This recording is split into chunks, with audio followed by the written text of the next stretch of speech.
Hey, can you give me something inspirational?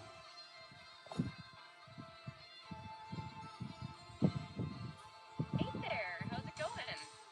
What can I help you with today? I want something inspirational. Absolutely.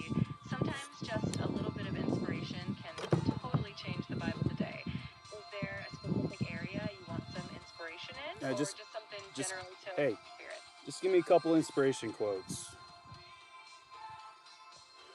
Sure thing. One of my favorites is The Only Way to Do Great Work is to Love What You Do by Steve Jobs. And another good one is Believe You Can and You're Halfway There by Theodore Roosevelt. Hopefully, those give you a little boost. All right, guys. I don't know if anybody's gonna really be sticking around, but let's see how many buckets I can get done in an hour. That's the spirit. Just keep going and enjoy the process. You might be surprised by who sticks around and joins in. Surprised by who sticks around and joins in.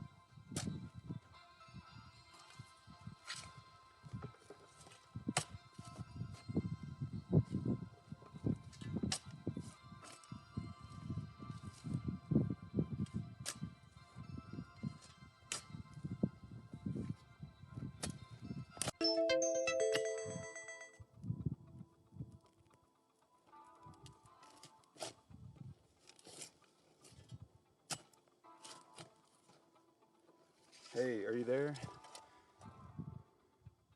I'm here. Just let me know what you need and I'm happy to help. Awesome. I got some people tuning in.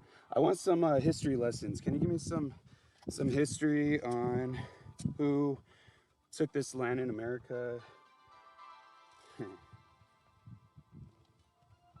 Absolutely. The history of the Americas is super rich and diverse.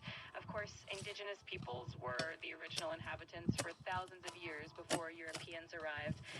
Then in 1492, Christopher Columbus landed in the Caribbean, which kicked off a wave of exploration and colonization by European powers. Let me know if you want to dive deeper into any specific part of that history. Yeah, dive deeper.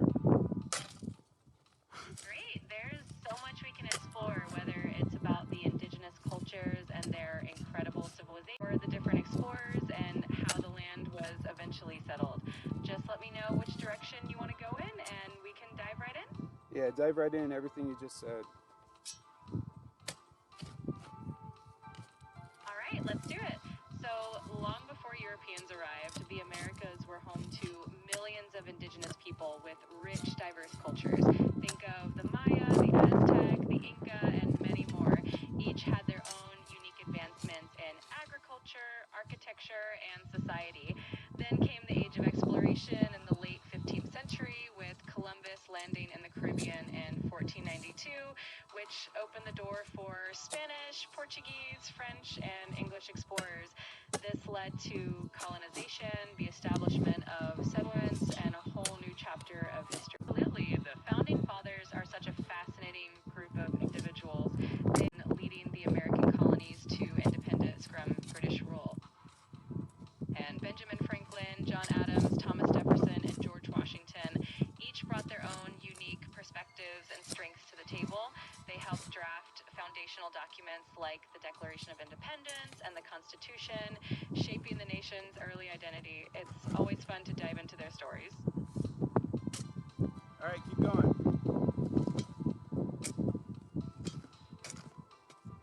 Can you hear me?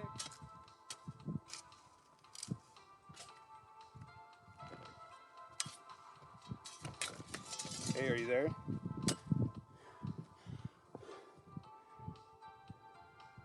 Oh, that's good.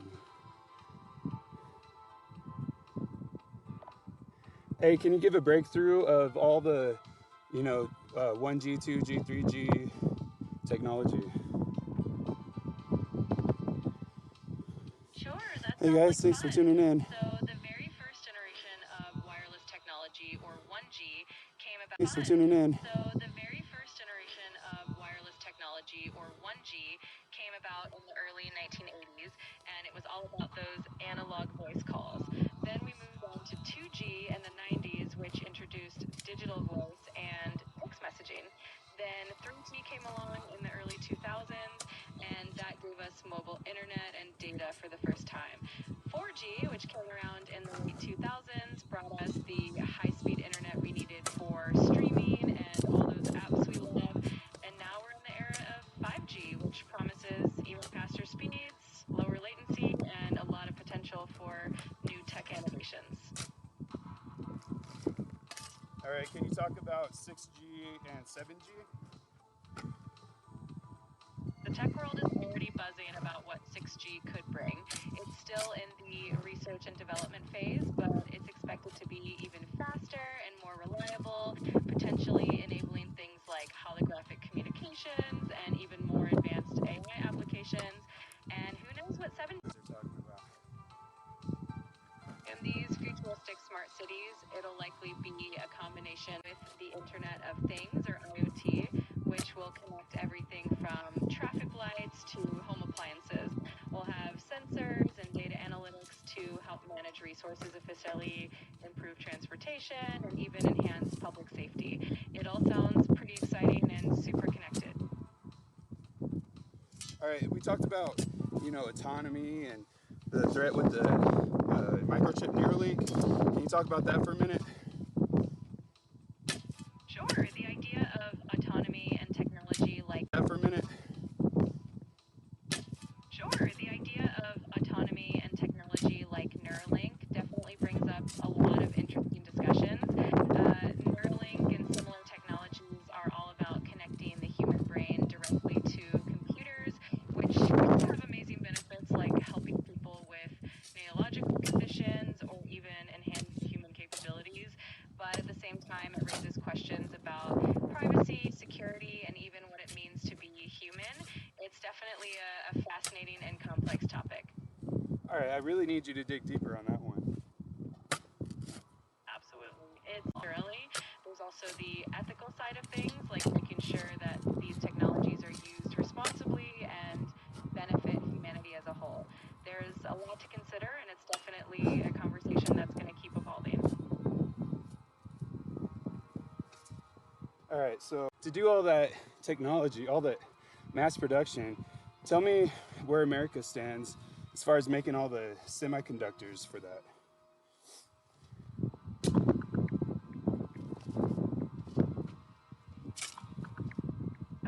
America is definitely making moves to ramp up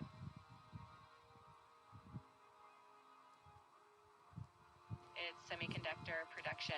There are some big investments happening, like Texas Instruments planning to invest over $60 billion, create tens of thousands of jobs.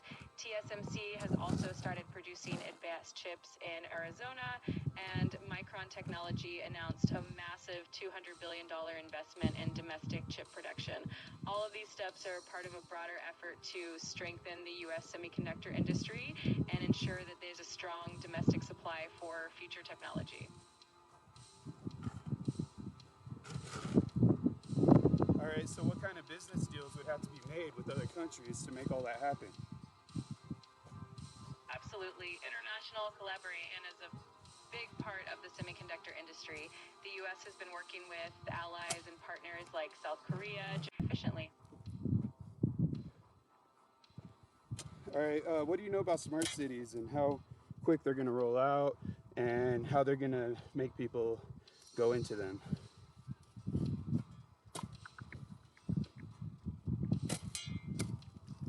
Smart cities are already being developed in many parts of the world, though the speed of rollout can really vary depending on factors like funding, infrastructure, and community support. In the U.S., for example, there have been federal initiatives like the Smart City Challenge that offer grants to help cities adopt smart technologies. The idea is to improve urban living by making things more efficient, sustainable, and convenient. As for encouraging people to move into these smart cities, it often comes down to showcasing the benefits like better transportation, improved public services, and overall quality of life. All right, can you expand on that a little bit more?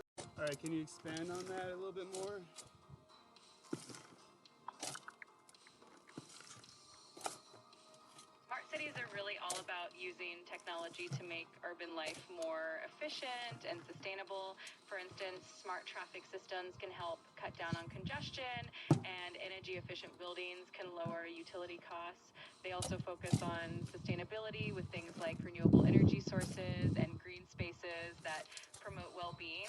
To encourage people to move into these smart cities, the focus is on showcasing these benefits: better public transportation, enhanced safety, and overall improved quality of life. It's all about creating a more convenient and enjoyable place to live. Well, I guess it could be subjective on what you mean by quality, because I see a lack of living in that type of scenario. What do you think? That's a really important perspective, and it shows that the idea of a smart city can definitely be subjective. While some people might appreciate the convenience and efficiency, others might have concerns about privacy, data security, or even the potential for technology to overshadow the human element of living. It's definitely a balance, and it's good to have these conversations about what truly makes a city livable for everyone.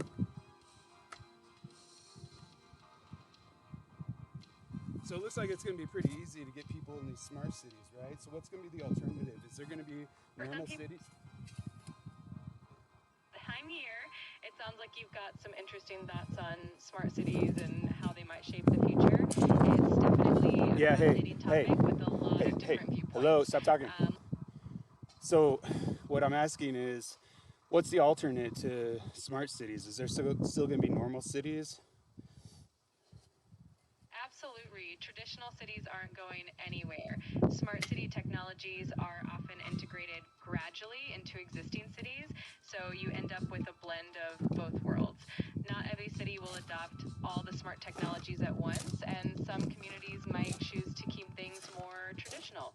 It's really all about finding the right balance that works for each city and its residents. All right, you sound pretty certain about, normal cities still sticking around. Can you give me some evidence? For sure. Many cities will likely continue to evolve at their own pace, adopting some smart technologies while keeping their unique character and traditional own pace, adopting some smart technologies while keeping their unique character and traditional elements. It's all about what works best for the people who live there. So we'll definitely still have a variety of cities, each with their own vibe and level of technology integration. All right, can you tell me where the key smart cities will be in America? Absolutely. Cities in America will continue to thrive No, and that's not what I evolve in asked. different ways. That's not what I asked. City... Hey, that's not what I asked. What I asked was, give me the biggest smart cities in this country, or actually just tell me all of them.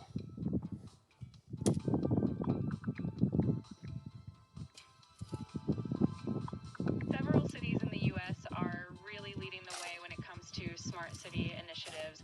Atlanta is often at the top of the list for its tech infrastructure and connectivity. San Francisco is also a major player, especially with its focus on sustainability. New York City stands out for its digital governance and smart transit systems. Other notable cities include Austin, Seattle, and Washington, D.C., each bringing their own unique contributions to the smart city landscape. All right, can you tell me what living, for a person? Don't worry. No, hey. Living can look pretty similar to what we're used to, but with some tech upgrades.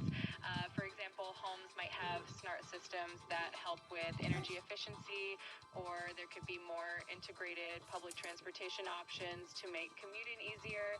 The goal is really to improve quality of life and make everyday living more convenient and sustainable while still keeping that familiar feeling of home. All right. If there's anything... Do you think there's going to be strict requirements to be able to live in a smart city? It's unlikely that there would be strict requirements for living in a smart city in general. Most of the time, these technologies are integrated into the existing infrastructure, so residents can just benefit from them as they go about their daily lives. It's more about offering conveniences and improvements rather than creating barriers to entry. And do smart cities look the same across the whole map of the world?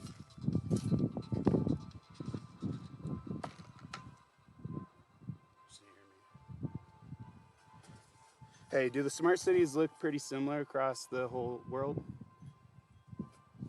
In general, smart cities share some common technologies and goals like improving efficiency and sustainability, but they can also look quite different depending on the region.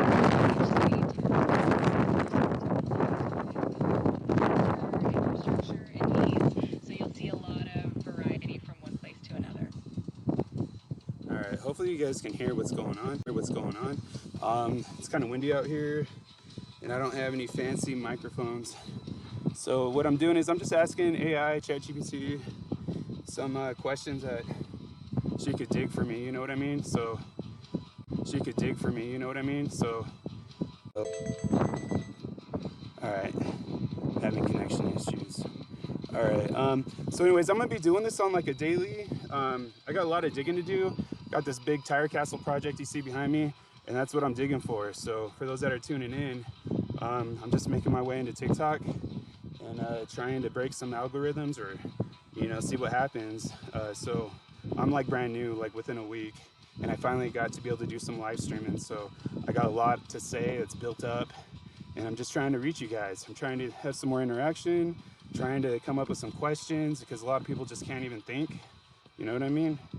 So yeah, just follow along if you can, and if you're just scrolling through and you see my face come up, you might not ever see me again. So it doesn't hurt to just hit a follow. You know what I mean?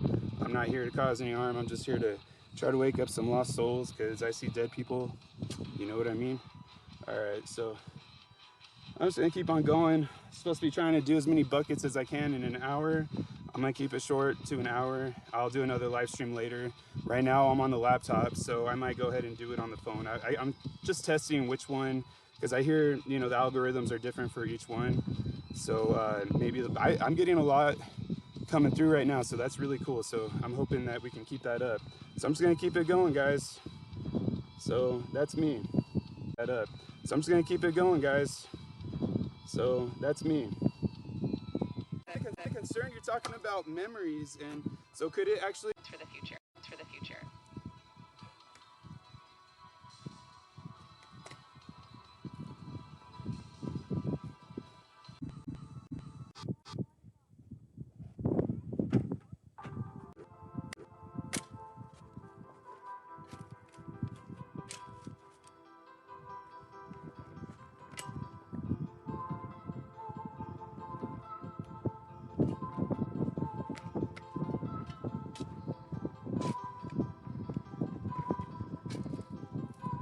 Mongolian barbecue.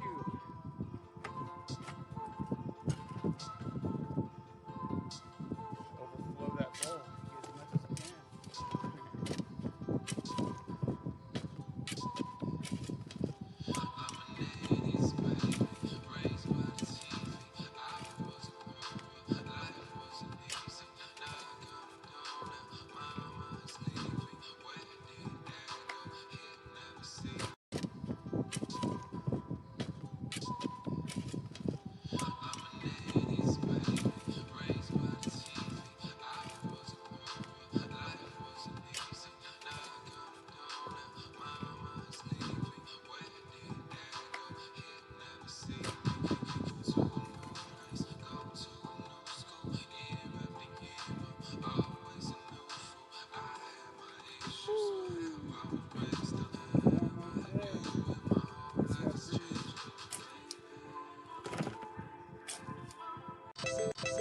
It sucks. It sucks.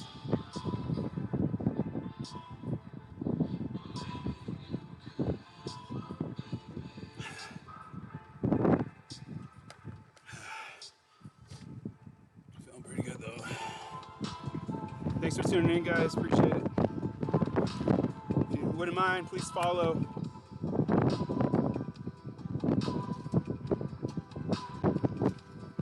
Trying to build up followers so I can start unlocking other things on TikTok. It's kind of how it goes. I'm trying to build up followers so I can start unlocking other things on TikTok. It's kind of how it goes. Still trying to work my way through.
short.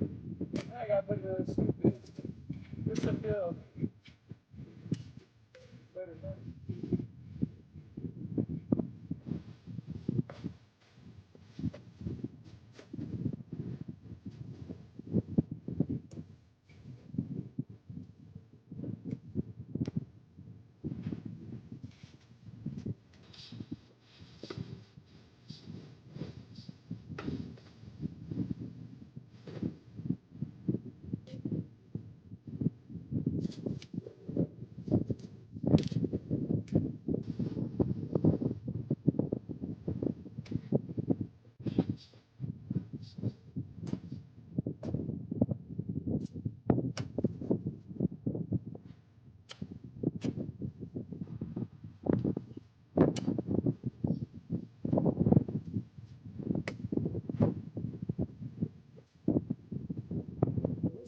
We already did.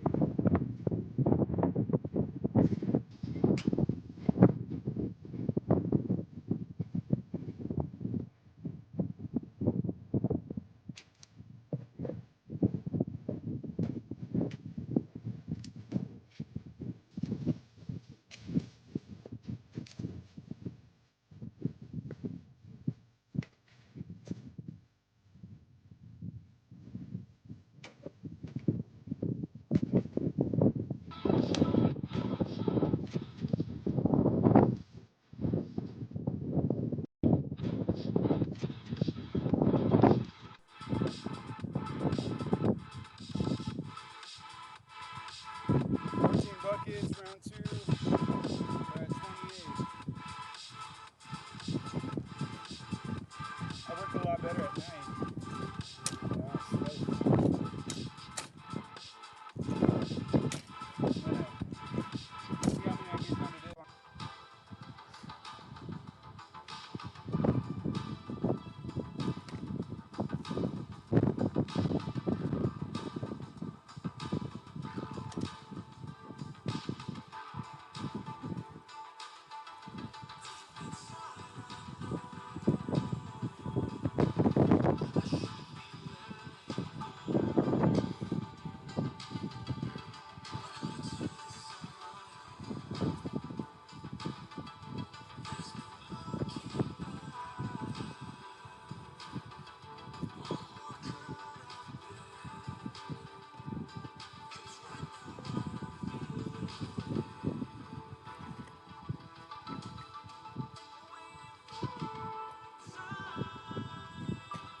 All right, so it's round 2.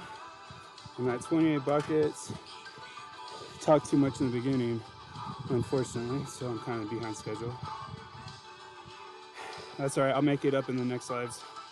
I'm gonna keep going for another 20 minutes.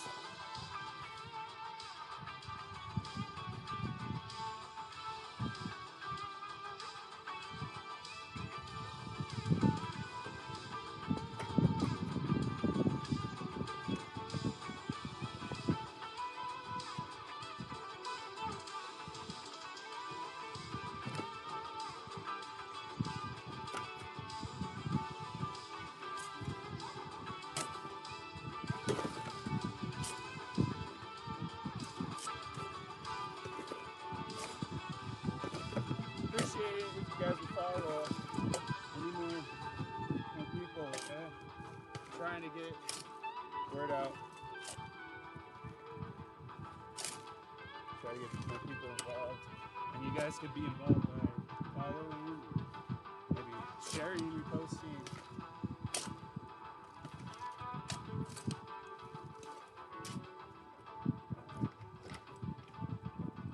You gotta cut the ground.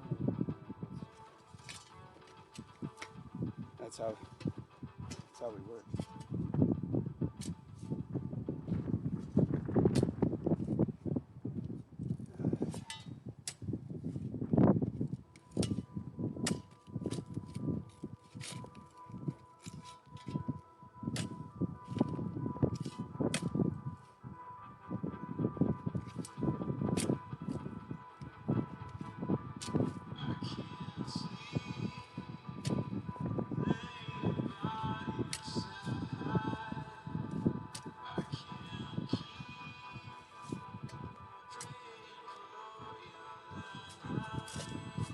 Watch this. You see this big chunk? Can you see what I'm doing?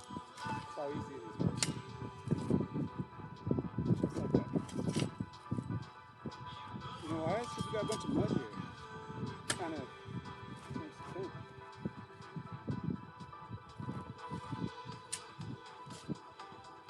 Maybe it doesn't.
Let's see where we're at.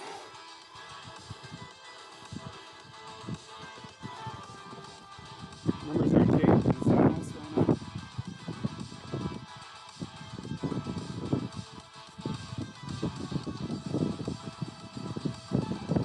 Alright, I could definitely do better than 3 rounds.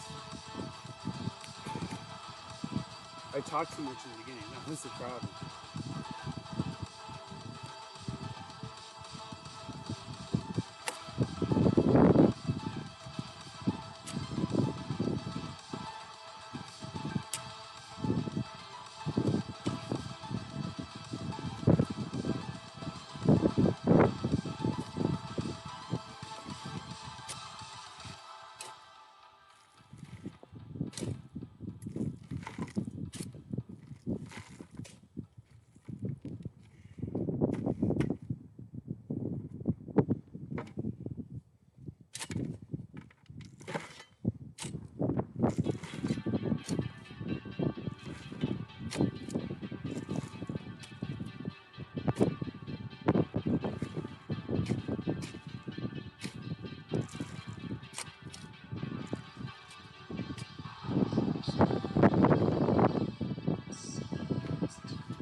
Think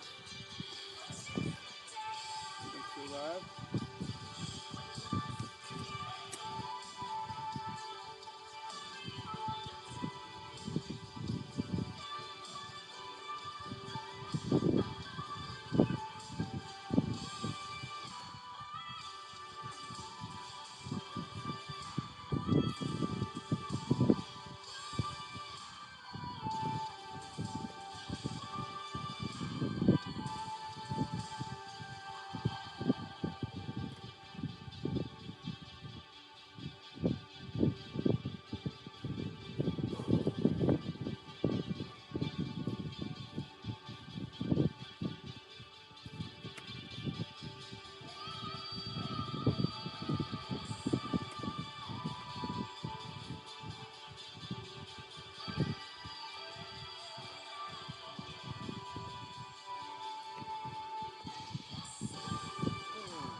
It's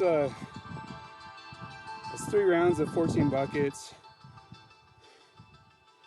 So yeah, I only got 42 done. Well, I'm gonna do another live here, and I'm just gonna add that up. So 42 buckets. The time, it's like just over 54 minutes. So, I mean, I know I could do way better, especially when it's cooler.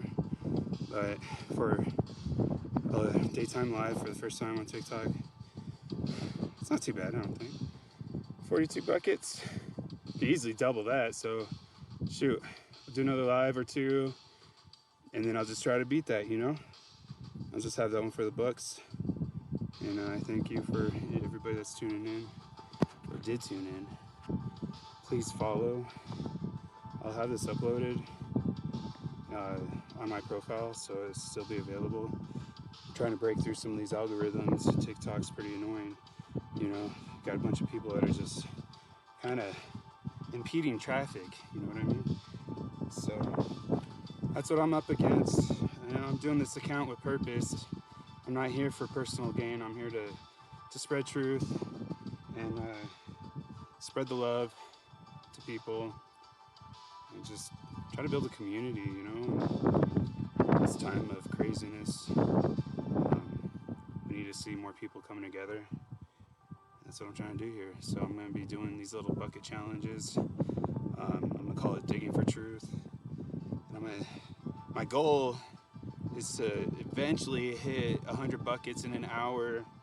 That way I could show 100 the whole process, and then maybe even like go back and edit that video, speed it up, and show, you know, the 100 buckets in a faster time to try to reach more people, because the attention span for TikTokers is just it's really like the worst I've ever seen in my life. So there's that, and then, you know, I got to break through some of these barriers to get the account out there faster. You know, things like I got to get 10,000 followers, I think is what it said. You know, just to kind of keep upping the live studio thing. So, anyways, that's what we're doing. I'm gonna be like in the beginning of this video. I was talking with ChatGPT, and we were getting some pretty interesting information from her. You know, so.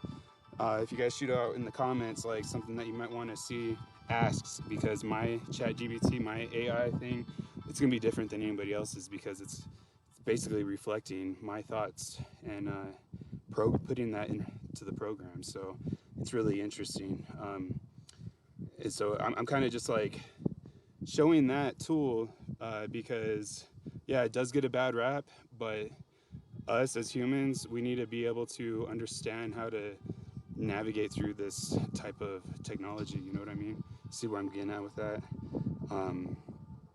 So the more we can understand and collect, especially with this whole Neuralink thing, which, you know, I'll bring up here and there in these live streams, this Neuralink implant and how it can possibly dehumanize during, you know, certain conditions. Gotta be careful. I'm not trying to misinform you, of course. I'm just relaying the message of what ChatGPT told me. So, good stuff. My last live actually was very successful. So I think, I don't know how, I think AI is kind of studying what I'm saying and putting that into the algorithm. So I want to like talk about the future, you know, of this country beyond 2025. Let's talk about, you know, just all kinds of things. You know, let's keep it very interesting and curious. And we got to put in little keywords like that for the AI to pick up, you know, because I don't even know who's monitoring these posts that we do, because I'm getting some false information on their end, on TikTok's end, you know, trying to say I have like substances, and now it's not. It's just, there's a lot of work that needs to be done with this TikTok. It's crazy. So anyways, I'm climbing up on the hour. I really do appreciate you guys tuning in, and see you guys soon.